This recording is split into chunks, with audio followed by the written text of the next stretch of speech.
પ્રશ્ન 1.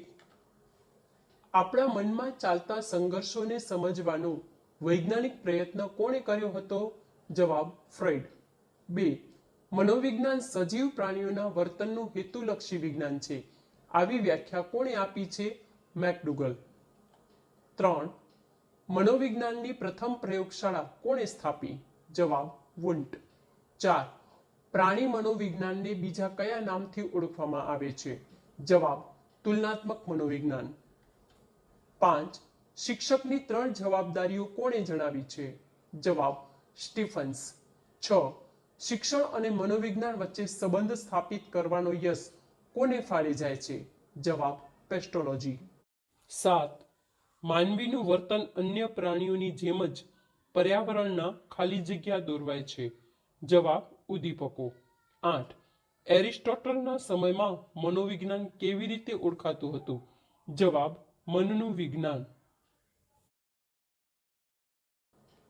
9. શૈક્ષણિક મનોવિજ્ઞાન મુખ્યત્વે કેટલા પાસાઓ પર ધ્યાન કેન્દ્રિત કરવાનો પ્રયત્ન કરે છે? જવાબ 3. 10. શૈક્ષણિક મનોવિજ્ઞાનની ઉપયોગિતાનું સમુચિત મૂલ્યાંકન કોણે કર્યું છે? જવાબ ડેવિસ. 11. અધ્યયન અને અધ્યાપનની સમગ્ર પ્રક્રિયા શાના પર રચાયેલી છે? જવાબ શિક્ષક અને વિદ્યાર્થી વચ્ચેની આંતરક્રિયા. 12. કર્ટ લેવિને કયો સિદ્ધાંત આપેલો છે? જવાબ ક્ષેત્ર સિદ્ધાંત. 13. વ્યક્તિમાં ચાલતી સતત પ્રક્રિયા કઈ છે? જવાબ અધ્યયન. 14. શાસ્ત્રીય અભિસંધાનનો સિદ્ધાંત કોણે આપ્યો છે? જવાબ પાવલોવ. 15. અધ્યયનના ક્ષેત્રમાં કયો ખ્યાલ ખૂબ ઉપયોગી નીવડ્યો છે? જવાબ પ્રશિક્ષણ સંક્રમણ. 16. અવલોકન પદ્ધતિનું મહત્વ કોણે સમજાવ્યું છે? જવાબ નોર્મન મને. 17. જે ચલની અસર પરિસ્થિતિ કે ઘટના પર માપવા માંગતા હોઈએ તેને કયું ચલ કહેવામાં આવે છે? જવાબ સ્વતંત્ર. 18.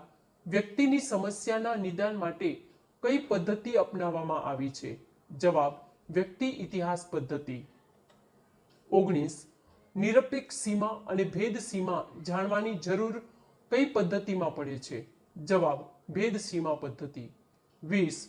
મનોવિજ્ઞાને પહેલા આત્મા ગુમાવ્યો, પછી મન ગુમાવ્યું, પછી ચેતના ગુમાવી અને હવે તે માત્ર એક પ્રકારના વર્તનનું શાસ્ત્ર રહ્યું છે. આ વિધાન કોનું છે? જવાબ વુડવર્થ. 21. સૃષ્ટિ કોઈ સ્થિર અને શાશ્વત પદાર્થની બનેલી નથી. આ મત કોનો છે? જવાબ હિરાફ્લેટ્સ. 22.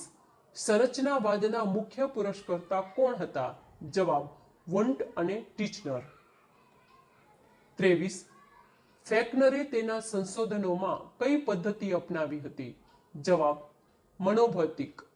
24. સ્મૃતિના ક્ષેત્રમાં કોણે પ્રયોગો કર્યા હતા? જવાબ એબિંગરોસ. 25. થોર્નડાઇકે કોના પર પ્રયોગો કર્યા હતા? જવાબ બિલાડીઓ પર. 26. પાવલોવે અધ્યયનની મૂળભૂત પ્રક્રિયા અંગે કયો નિયમ આપ્યો છે? જવાબ અભિસંધિત પ્રતિચાર. 27. મનોવિજ્ઞાનમાં વર્તનવાદનો પ્રારંભ કોણે કર્યો? જવાબ વોટસન. 28. પ્રયોજનવાદી વર્તનવાદનો સિદ્ધાંત કોણે આપ્યો છે? જવાબ ટોલમેન. 29. પ્રયોજનવાદનો મુખ્ય પ્રવર્તક કોણ હતો? જવાબ મેકડુગલ. વર્ધીમર, કોહલર, કોફકા વગેરેએ કયો વાદ પ્રસ્થાપિત કર્યો? જવાબ સંયોજનવાદ. 31. મનોવિશ્લેષણવાદની સ્થાપના કોણે કરી છે? જવાબ એડલર. 32. આનુવંશિકતા અંગેના શાસ્ત્રને શું કહેવામાં આવે છે? જવાબ જનીનશાસ્ત્ર. 33. પુરુષના શુક્રાણુ અને સ્ત્રી બીજમાં કેટલા રંગસૂત્રો હોય છે? જવાબ 23. 34. ઉચ્ચ પરિવારની 977 પ્રખ્યાત વ્યક્તિઓની વંશાવળીનો અભ્યાસ કોણે કર્યો? જવાબ ગોડાર્ડ. 35. આનુવંશિકતા અંગે ઉંદરો પર પ્રાયોગિક અભ્યાસો કોણે કર્યા હતા? જવાબ ટ્રિયોન. 36 ન્યુમેન, ફ્રીમેન અને હોલઝોગરે કોના પર અભ્યાસો કર્યા હતા? જવાબ એકદળ જોડિયા બાળકો.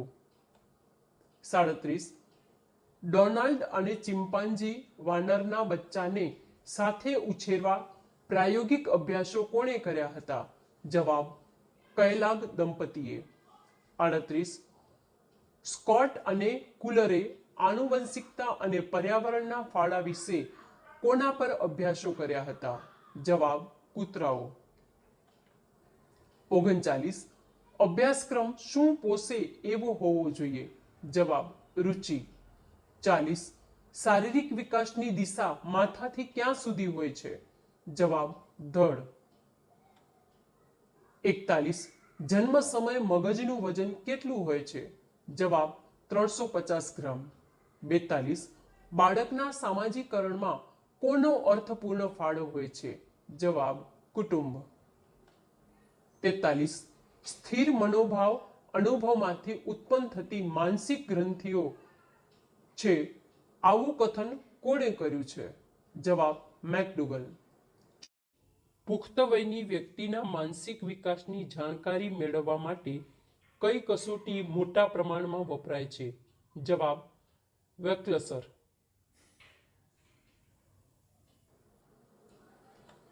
45 આવેગો મિત્ર અને શત્રુ બંનેનું કામ કરે છે આવું વિધાન કયા લેખકનું છે? જવાબ સોરેન્સ અને મામ.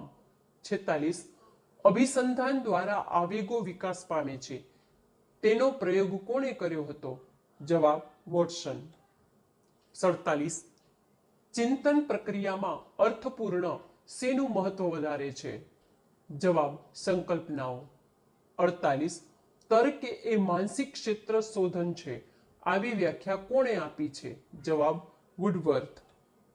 49 એકદળ જોડિયા બાળકોના વિકાસાત્મક કાર્ય વિશે કોણે પ્રયોગો કર્યા હતા? જવાબ ગેસેલ. 50 અધ્યયનની પ્રક્રિયાને વિસ્તૃત રીતે કોણે સમજાવી છે? જવાબ ડેસિલ. 51 શું વ્યક્તિને વિશેષ ક્રિયાશીલ બનાવે છે? જવાબ પ્રેરણા. 52 અધ્યયનમાં શબ્દોના જુલમ સામે આકરા પ્રહારો કોણે કર્યા છે? જવાબ ડ્યુઈએ. 53 કોણ માને છે કે અધ્યયનમાં કોઈ પણ સિદ્ધાંતને વિશ્વાસપૂર્વક રજૂ કરવાનું મુશ્કેલ છે? જવાબ વુડવર્થ. 54 થોર્નડાઇકે અધ્યયનમાં કયો વાદ આપ્યો છે? જવાબ જોડાણવાદ. 55 શક્તિ મનોવિજ્ઞાનનો સિદ્ધાંત કોણે પ્રસ્તુત કર્યો હતો? જવાબ ક્રિશ્ચિયન વુફે. 56 પ્રાણીઓ જે પદ્ધતિથી શીખે છે તે પદ્ધતિનું થોર્નડાઇકે શું નામ આપ્યું છે? જવાબ પ્રયત્ન અને ભૂલની પદ્ધતિ. 57 20મી સદીમાં શાસ્ત્રીય અભિસંધાનના પ્રયોગો કોણે કર્યા હતા? જવાબ પાવલોવ. 58 સાનિધ્યાત્મક અભિસંધાનના પ્રયોગો કોણે કર્યા હતા? જવાબ ગ્રથી. 59 હલે કઈ સાલમાં પોતાના સિદ્ધાંતની સૌપ્રથમ રચના કરી? જવાબ 1930. 60 સાધન અભિસંધાનના પ્રયોગો કોણે કર્યા છે? જવાબ સ્કિનર. 61 ગેસ્ટાલ્ટ મનોવિજ્ઞાન કોને મહત્વ આપે છે? જવાબ સમગ્રતા. 62 આંતરસૂઝ દ્વારા શિક્ષણના પ્રયોગો કોણે કર્યા હતા? જવાબ કોલ્હર. 63 મનોવિજ્ઞાનમાં ક્ષેત્ર સિદ્ધાંત કોણે આપ્યો છે? જવાબ કર્ટ લેવિને. 64 માનવીમાં રહેલી જન્મજાત વૃત્તિઓને ફ્રોઈડ શું કહે છે?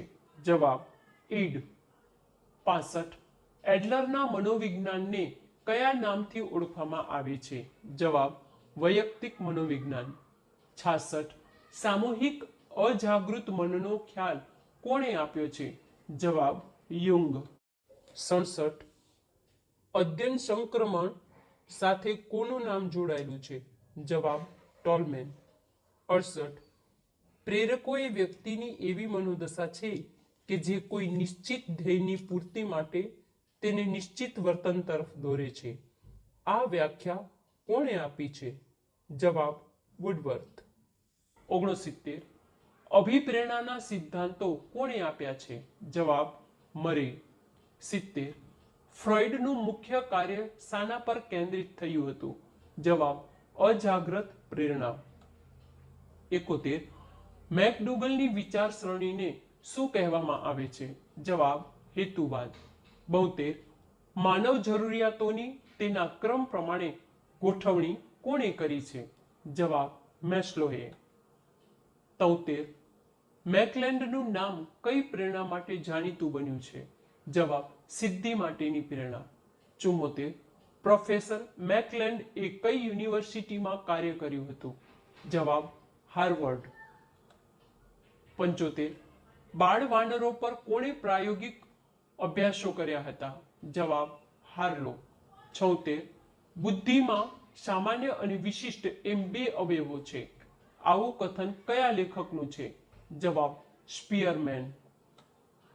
77. બુદ્ધિ એ 7 મૂળભૂત પાયાની પ્રાથમિક શક્તિઓ છે. આ કથન કોનું છે? જવાબ થર્સ્ટોન. 78. પ્રથમ વ્યક્તિગત બુદ્ધિ કસોટી કોણે રચી હતી? જવાબ બીને અને સાયમન. 79.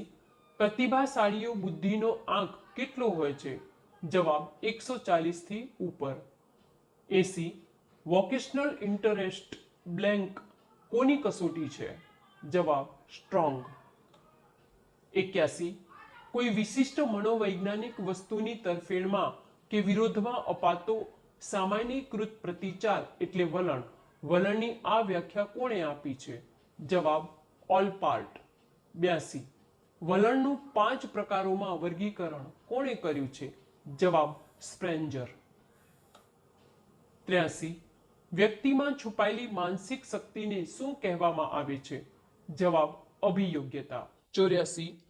8 પેટા કસોટી ધરાવતી અભિયોગ્યતા કસોટીને શું કહેવામાં આવે છે? જવાબ ડિફરન્ટલ એપ્ટિટ્યુડ ટેસ્ટ DAT. 85.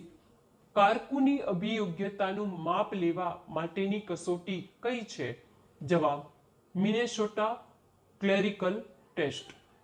86. અનુકૂલન સાધેલી વ્યક્તિ કેવી હોય છે? જવાબ માનસિક રીતે સ્વસ્થ. 87. અનુકૂલને દબાણની સંકલ્પના દ્વારા કોણે સમજાવે છે? જવાબ કોલમેન અને લેઝારસ. 88. માનસિક સ્વાસ્થ્યના લક્ષણો કોણે જણાવ્યા છે? જવાબ મેરીજ હોડા. 89. એકી સાથે ન સંતોષી શકાય એવી બે કે વધુ પરસ્પર વિરોધી ઈચ્છાઓના દબાણ હેઠળ મુકાયેલી સ્થિતિને સંઘર્ષ કહે. સંઘર્ષની આવી વ્યાખ્યા કોણે આપી છે? જવાબ સેફર્સ અને સોબેને. 90. સંઘર્ષને 3 વિભાગોમાં કોણ વહેંચે છે? જવાબ લાઝરસ. 91. સંઘર્ષનું ક્ષેત્ર સિદ્ધાંત પ્રમાણે પૃથ્થકરણ કોણ કરે છે? જવાબ કર્ટ લ્યુએન. 92. બે લક્ષ્યો પ્રત્યે સમાન આકર્ષણ હોય અને બેમાંથી એક જ મેળવી શકાય તેમ હોય તેવા સંઘર્ષને શું કહેવામાં આવે છે? જવાબ અભિગમન સંઘર્ષ. 93. ફ્રોઇડની માન્યતા પ્રમાણે આપણી સર્વ ઈચ્છાઓ, આવેગો અને ઝંખનાઓના મૂળમાં શું રહેલું હોય છે? જવાબ આદિમ પ્રાણશક્તિ લિમ્બિડો. 94. સંઘર્ષ ઈડ અને અહમ વચ્ચે નહીં પણ વ્યક્તિમાં રહેલ સમાજ પ્રત્યે વર્તન કરવાના જુદા જુદા વલણો વચ્ચે હોય છે. આવી માન્યતા કોની હતી? જવાબ ડારેન હોર્ની. 95. જ્યારે વ્યક્તિએ કોઈ ક્ષેત્રની પોતાની ક્ષતિને પૂરવા માટે તે ક્ષેત્રમાં કે બીજા ક્ષેત્રમાં સિદ્ધિ મેળવવાનો પ્રયત્ન કરે તેને શું કહેવામાં આવે છે? જવાબ ક્ષતિપૂર્તિ. 96. પોતાની ઈચ્છા કે વિચારોનું બીજા પર આરોપણ કરવાને શું કહેવામાં આવે છે? જવાબ પ્રક્ષેપણ. 97. વ્યક્તિ પોતાના વર્તન માટે સામાજિક રીતે સ્વીકાર્ય કે મોભાદાર એવું કારણ આપે તેને શું કહેવામાં આવે છે? જવાબ યૌક્તિકીકરણ. 98. બીજાઓની સિદ્ધિનો સંતોષ પોતે માને ને તેને કઈ બચાવ પ્રયુક્તિ કહેવામાં આવે છે? જવાબ તાદાત્મ્ય.